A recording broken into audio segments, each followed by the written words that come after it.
This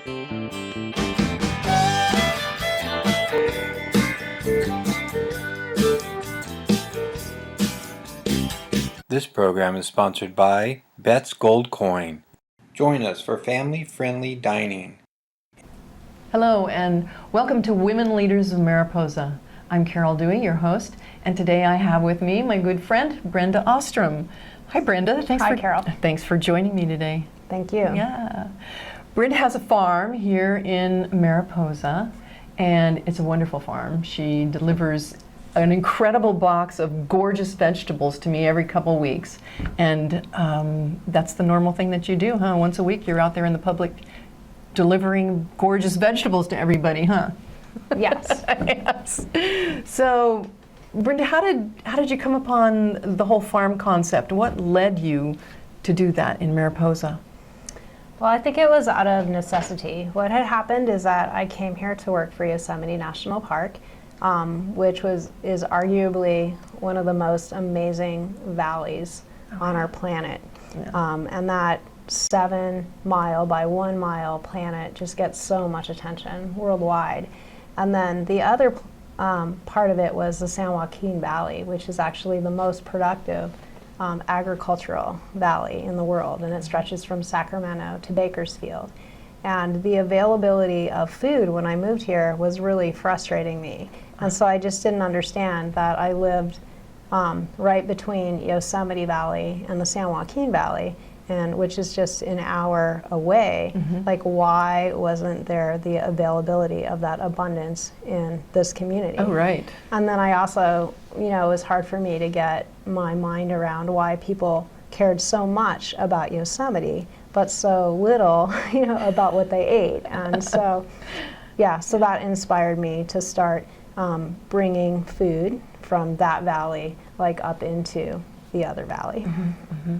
Well, so now, this probably was a dream you've always had in your life, or had you planned on doing something else before you started this farm?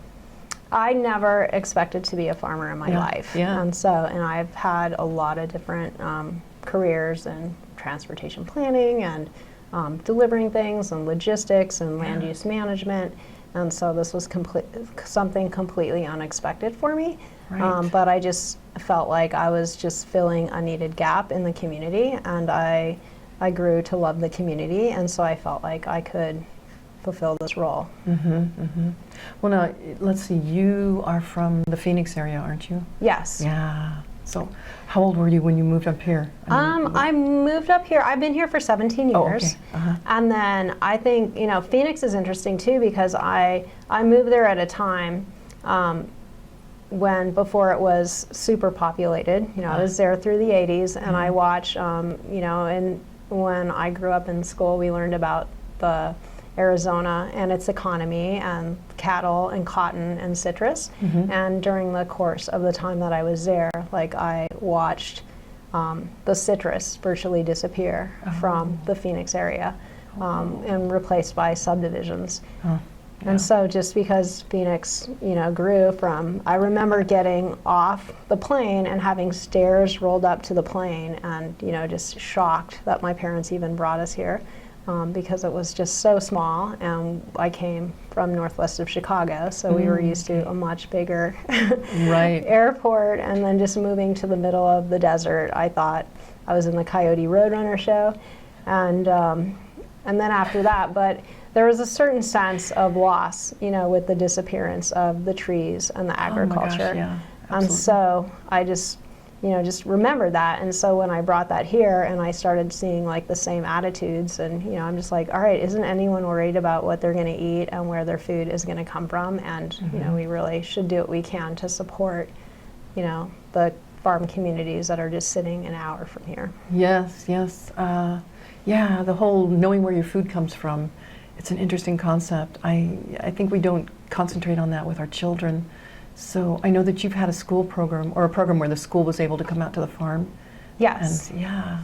Yeah, field trips and education are definitely a big part of what I try to bring to the community, mm-hmm. As well as eating seasonally and if we can't eat seasonally here, I wouldn't expect that anyone could do it anywhere else in the world, just because we have a great Mediterranean climate. It's mild, and so we really do have fantastic access to fresh produce year round. So, and a variety of it. Right.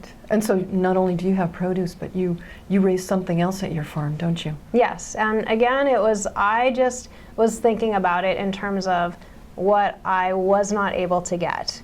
And so I feel like I have my business because I was not able to supply fresh food to the community, so I started doing that.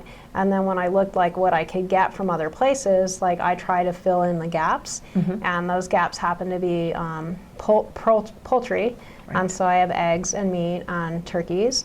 And then the other, my biggest specialty is the heirloom tomatoes, which I grow like over 50 varieties every year. Those are beautiful. Yeah, and delicious. And I must tell you, the last basket of those I got, I think it was the end of the season basket, and they were like the tiniest little things. They had the most flavor of any tomato you can imagine. Those are the best. I like the end of the season ones, And I think it's also really important to introduce people. I think people decide that they don't like things because they've never had something good. And so I didn't start eating tomatoes until I started growing tomatoes because I thought I didn't like them. And that's what I think is really important for kids, and having kids be on farms and having kids have access to fresh veggie boxes, because if their parents only eat 50 things, and then the kids decide that they only eat 40 because they don't like 10 of the things that their parents don't like, and then those kids get to select from that 40, and it just goes on, and then pretty soon things like rutabagas and parsnips and Brussels sprouts just start disappearing because no one thinks they like them. Oh, exactly. I know what you mean. And those are such yummy things. Right. If you have good ones. Oh, that's it. The tomato from the store, excuse me, store, sorry about this, but the tomato from the store tastes totally different than the tomato from my garden or the tomato from your garden. Yes. And I find that the veggies in that veggie box, they last a long time. Whereas things that I get from the store, 3 or 4 days and they're gone because they've been shipped here, shipped there, and then I get them.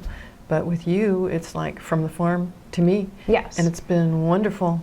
They last for a very long time. So that's where I'm going today to get produce that was picked fresh today from the Central Valley, and bring it up here and deliver it so that everyone has it in time for dinner.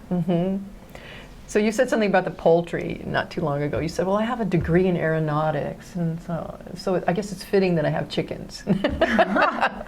That is true. And that's part of what happened, and that's why, I think I'm not really sure how the farming, thing started, but at one point I have a degree in aeronautical technology. I wanted to be a pilot. I was a pilot, and I was working professionally as a flight instructor. And then at one point I had to make a choice between my land use management goals and my environmental planning and being a pilot, because there wasn't room for both professionally in my life. And so that's when I decided that I'd worked in the private sector for years, and I wanted to learn what it was like to work for the government, and just came to work to Yosemite to have that experience of working for the government, and just loved it here. I just met so many just insanely dedicated and devoted people to the land and the landscape in that park, that they were really inspiring. And so I decided to stay here. It probably took me about 5 years to adjust, coming from Phoenix, to get used to living in Mariposa. Because whenever I'd go away and come back, I would be like, oh my gosh, I cannot believe that I live in a small town. The town is a mile long. It's very small. Right. And so that was a huge mental adjustment for me. But after those first 5 years, when I started going back to Phoenix, I was like, wow, it is really hard. I don't see how I lived in Phoenix for so long. Why is that? Huge and sprawling?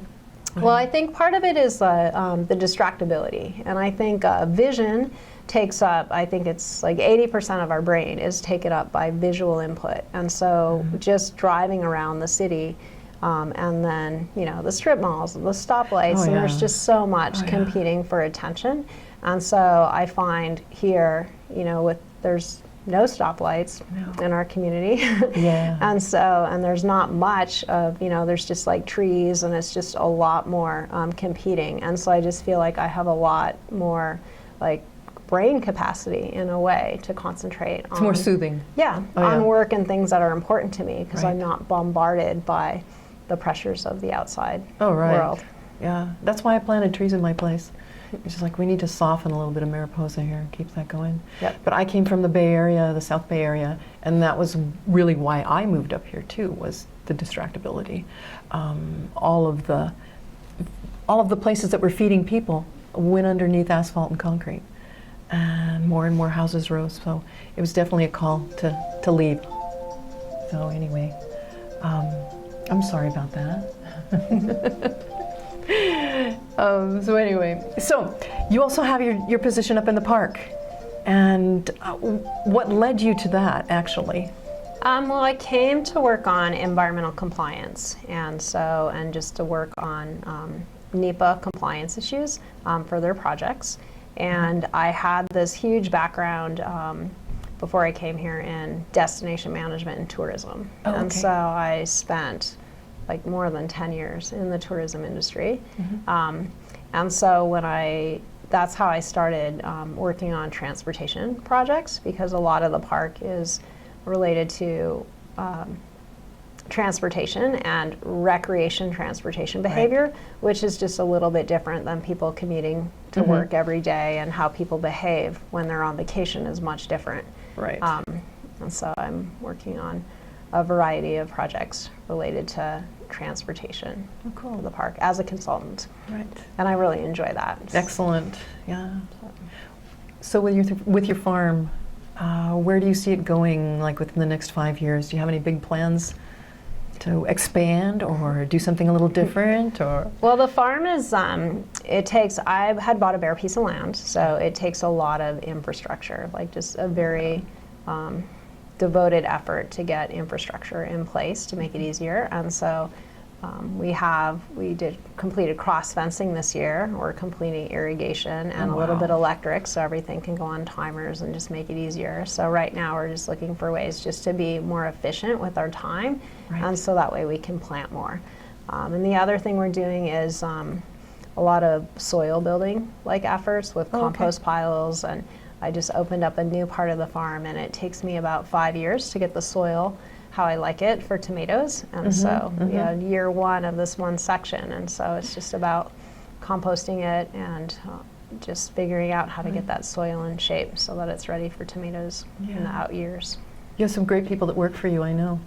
Yeah. Yes. Yeah. Good. Super fun. Yeah, super. Yeah. So if anybody out there wants to get in touch with you and find out how they can get a veggie box and enjoy the wonderful goodness from your farm, how do they do that?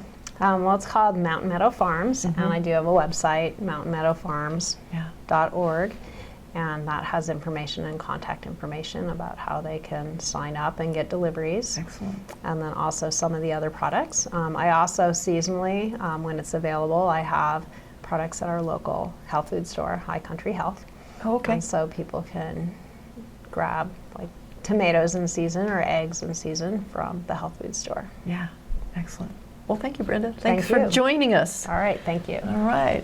And thank you all for checking in to see Women Leaders of Mariposa, Brenda Ostrom, Carol Dewey, and you can get in touch with Brenda and enjoy the wonderful food from her farm. All right. Goodbye. Thank you.